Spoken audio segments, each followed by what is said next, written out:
number 1 po, how can I help to at least minimize the Wait lang, huwag ka makulit. dangerous drugs and drinking alcohol? Yan. As teacher man, syempre, how can I help to minimize yung mga taong gumagamit ng drugs and alcohol? As a teacher man,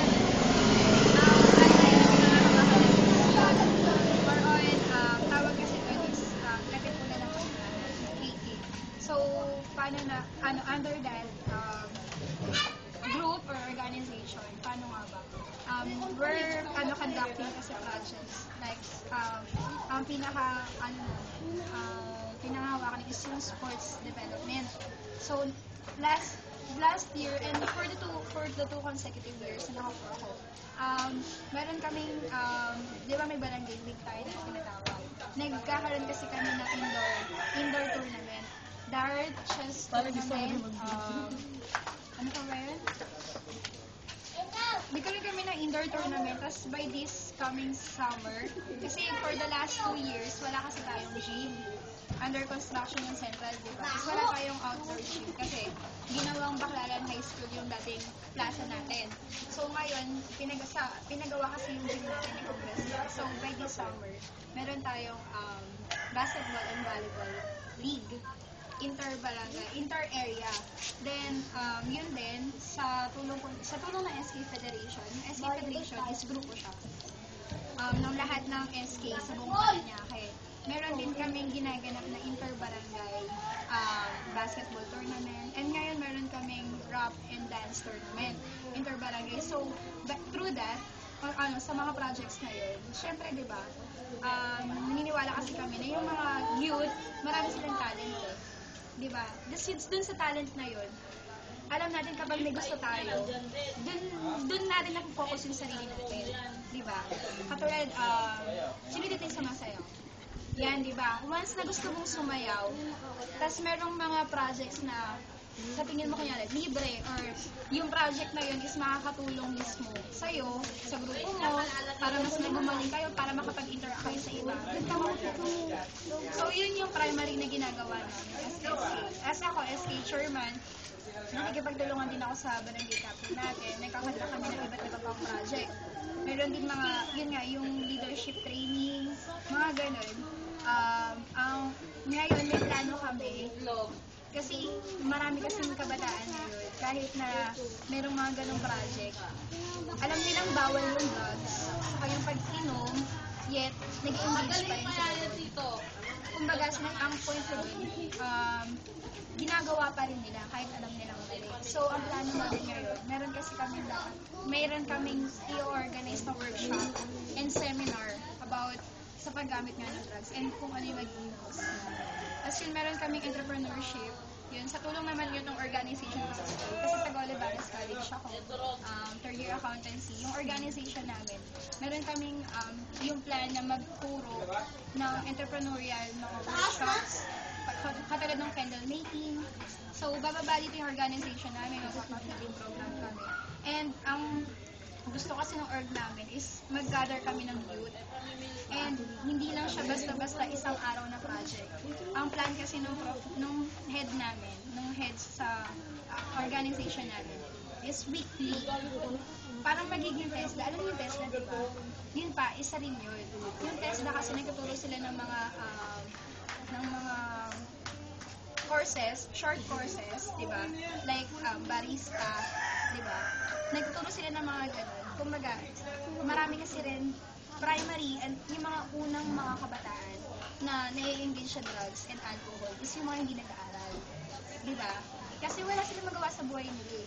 Kumbaga, wala na sila mapaglibangan. Honestly, may mga nakausap pa ako. May mga nadadaanan pa nga ako ay gumagamit sila.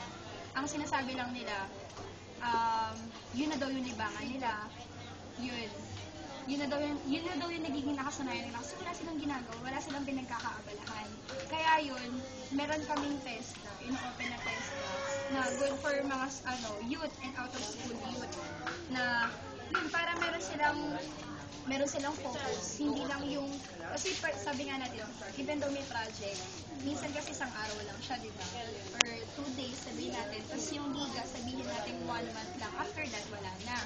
So, yun, yung TESDA kasi, 3 months siya to 6 months na schooling. Libre yun, walang ginagastos. Pati yung lahat ng mga libro. Yun. Nasagot na po yata yung tanong mo. Nasagot Plans. Plans. Opo, to help the youth to stay away from those prohibited acts like engaging to alcohol beverages and private. Yun pa, plans. Yun na, sabi ko na yung mga plans namin, di ba? And yun kasi yung plano namin, ipagpatuloy lang kung ano yung nasimulan namin. At yung plano pa namin is mas pagbutihin pa at mas makipag-cooperate. Yun kasi, busy rin kasi kami talaga sa school kasi halos lahat ng SK is, nag-aaral. Kasi nga, ang sabi nga, ang explanation ko sa kanila,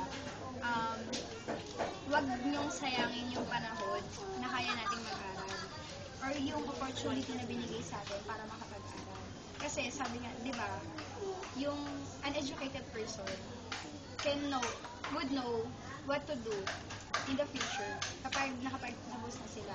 Saka, yung education kasi, kaya rin nag-aaral kasi para hindi mapaliwala yung buhay nila pagtapos, diba? Or sa mga someday, diba? Kasi nga, sabi nga, ayun na, babalik tayo, sabi nga ni Dr. Jose Rizal, ang kabataan ng pag-asa ng bayan.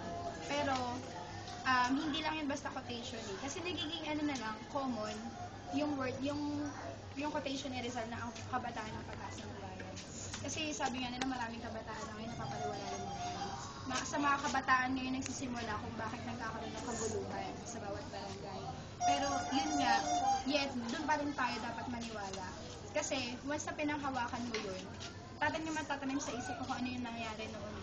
Kasi at the young age, si Rizal kasi, siya yung nag-wake up sa mind ng mga tao. Yun yung pinopoint niya doon eh, na kapag kabataan ka, huwag mong i-underestimate yung sarili mo. Dapat broad-minded ka, sabihin mo na may magagawa ka. Na bawat little things, merong impact, lalo sa parents mo, di ba? Sa family mo at sa mga tao na sa pamilya mo. Kaya yun, sinasabi namin, kami, kahit youth pa lang kami, kabataan pa lang kami, sabi nga nila, di ba, kapag may posisyon ka, may responsibility. Sabi nga, di ba, ni Superman, great power comes great responsibility. And this opportunity or this power, authority given to us, may responsibility yun. At yung responsibility ko is yun nga, to help the youth to develop themselves. Yun nga, at plans din namin na mas maging open for suggestion, comments, yun pa. Kasi, yun yung nagbe-build up sa amin. Sa akin, as youth leader, yun kasi nagbe-build up sa akin na mas makapagawa pa ng mga better projects. Questions? Tapo. Hindi, sige. Di, okay lang. Thank you lang po. Thank you na po, Okay ate. talaga yun.